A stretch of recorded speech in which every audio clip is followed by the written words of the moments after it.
Well, hey there, let's talk about fitness hacks. Or the big, I won't call it a lie, mistruth of fitness hacks.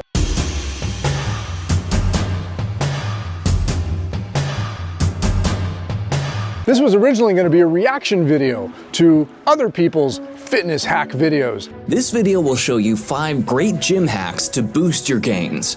And then I noticed something. There's no hacks, there's just tips, fitness tips. In fact, one guy, after labeling the video 7 fitness hacks, calls them tips throughout the entire video. Tip number 2, tip number 3, tip number 4. Tips and hacks are not the same. I'm sure you already knew this, but apparently a fitness hack is what in the 80s and the 90s in the bodybuilding magazines we called secrets. It was hyperbole just to get you to read the same crap that was in the last magazine and the magazine before that, dating back forever, because that's what the magazines did. They kind of recycled the same 8 to 10 articles every single month. Chest workout, bicep workout, something for your abs, and something nutrition-wise that usually required a whole bunch of supplementation. So each one of these articles was just a collection of tips that they'd rehash over and over again that would have to do with, you know, the tempo of the reps and specific exercises that did this specific thing.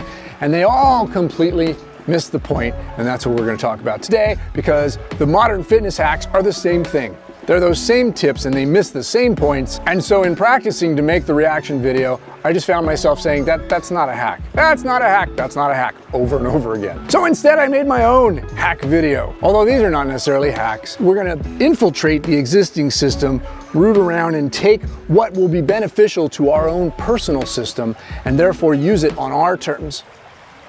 I'm actually describing a hack. Cool. These are hacks. Great segue into the first one, which is talking about the concept of systems. The fitness industrial complex, as I call it, is a system. And like any successful system, it's actually voluntary. A voluntary system means you will probably invest more into it. And the more you invest, the more you'll believe in it. And the more you believe, the less truth has to actually exist for you to identify with it. Which brings up our first big point, which is that these succeed because we volunteer to be part of them because we crave that identity. We are ultimately a tribal creature. No matter what creed, clan, clique, coven, community we want to be part of, it's to connect and have identity. And unfortunately, successful systems bank on that. Since I left my tinfoil hat back in the car, I'm going to just simply say, hack number 1 is, instead of investing in an existing system, invest in yourself. Create your own system. So we can look from the outside into the fitness industrial complex, and if our value system is intact, and if we can create a bullshit filter from our value system, then we can take what works and, as Bruce Lee said, discard what doesn't. We can go into the system, use the tools, maybe some of the ideas, but as part of an investment in ourselves, as part of an investment into our own system. If your movement practice has a title, a name, a category, a brand, you are investing in somebody else's ideas and the limitations within that set of ideas. I've talked about this before, this is nothing new. If you do CrossFit or powerlifting or, strongman, Pilates, yoga, running, if there's a category attached to that movement practice, worse off if there's a brand name attached to it, then you are actually investing in the limitations of a system created by somebody else, not yourself or your own system. So hack number 1, have the awareness to create your own system.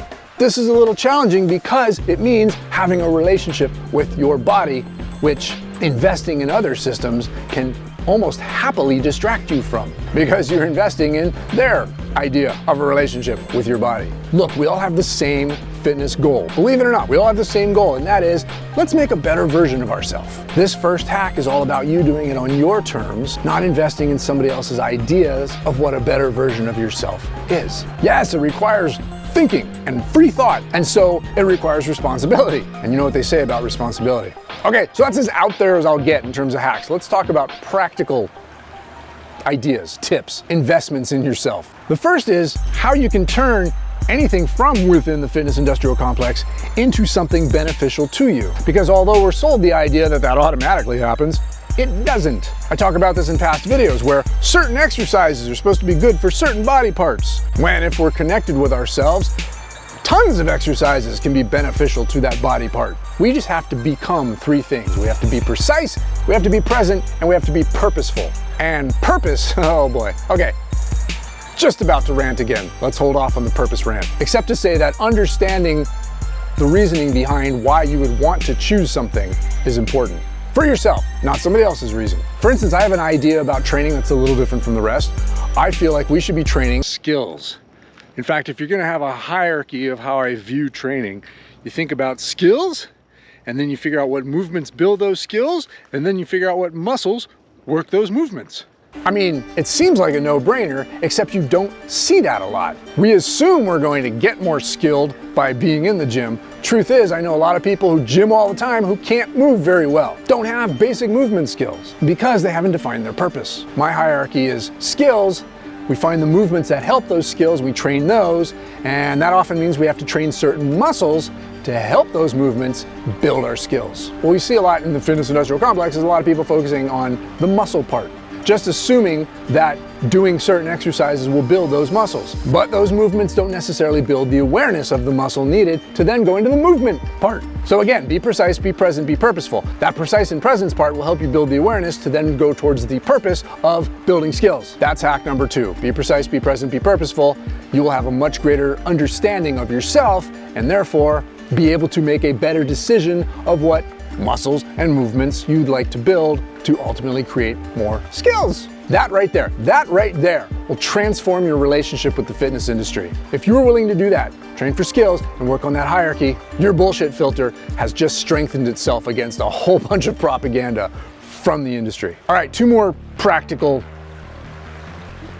ideas, hacks. First is, in your training, start sprinting, start climbing, and start landing. If it is within your body structure to be able to do these things, I highly recommend practice any level you can of those. One big bummer I see when I go to gyms, I'll walk into these massive warehouse gyms with ceilings 20 feet high, and yet there's nothing to do up there. Maybe they have a rope to climb. They probably have a pull-up station. But I want to get up there. We need more stuff to climb. We need the ability to get up on stuff. Sprinting, climbing, landing, and I mean landing because we all jump, we don't necessarily land well. If we're going to be practicing landing, we're probably also going to be practicing getting up on stuff. And that's what's important is the ability to get up and down from stuff. So I just call it landing because very few people actually train landing, which I think is more important than jumping if we don't know how to do it. I even made a video about it. But I'll add one more thing to that list, and that is picking up weird shit. Pick it up from the ground, put it over your head, carry it. Weird stuff, anything. It doesn't always have to be the symmetrical weight that we're used to, which leads to one more thing. Get outside. Get out of the gym. I love gyms. I love playing in them, but there's a whole world of unstructured possibility outside of the gym that'll make us stronger beyond what the gym itself can do.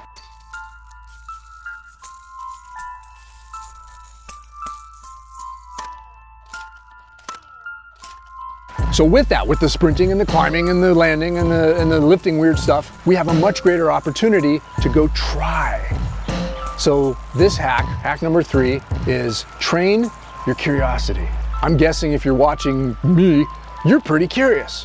What can you do? What can this flesh packet of yours do? What are the possibilities out there to enjoy movement? Find joy in movement. And that's a segue to hack number 4, which is find joy in movement. One thing I hear all the time, in fact, I just read it on my social media feed today, which is how great working out is because we feel better when we're done.